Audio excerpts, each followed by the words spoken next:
Government, Omar Abdullah, Omar Abdullah,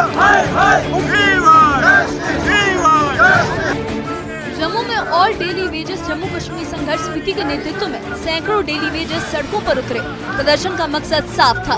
daily wages सरकार से सभी कर्मचारियों को एक साथ नियमित करने की मांग कर रहे हैं और इस मुद्दे पर सरकार पर दबाव बनाना चाहते हैं।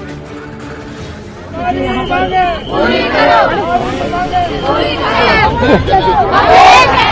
हमारा धरना है, आज हमारा धरना है। प्रदर्शनकारी जैसे ही मुख्यमंत्री उमर अब्दुल्ला के आवास की ओर बढ़े, वहां तैनात भारी पुलिस बल ने उन्हें रोक लिया। बैरिकेड्स लगाए गए और आगे बढ़ने की इजाजत नहीं दी गई। इसके बाद प्रदर्शनकारियों ने वही नारेबाजी की और सरकार के खिलाफ अपना विरोध दर्ज कराया। हम श्रीनगर में हो चाहे जम्मू में हो, कोठियों के बाहर नहीं हटेंगे। ये कोठियां इन लोगों की हैं, इनकी देन है, इनकी वोट की देन है। ये कैसे हट सकते हैं? असेंबली में वादा किया गया कि इनको किया जाए। कब? कौन सा साल आएगा? वो कौन सी तारीख है? ये वो सन्नी देओल की मूवी वाला हिसाब नहीं, तारीख पे तारीख, तारीख पे तारीख। हमें इंसाफ चाहिए, इसी 26 में चाहिए, 27 का हम वेट नहीं करेंगे।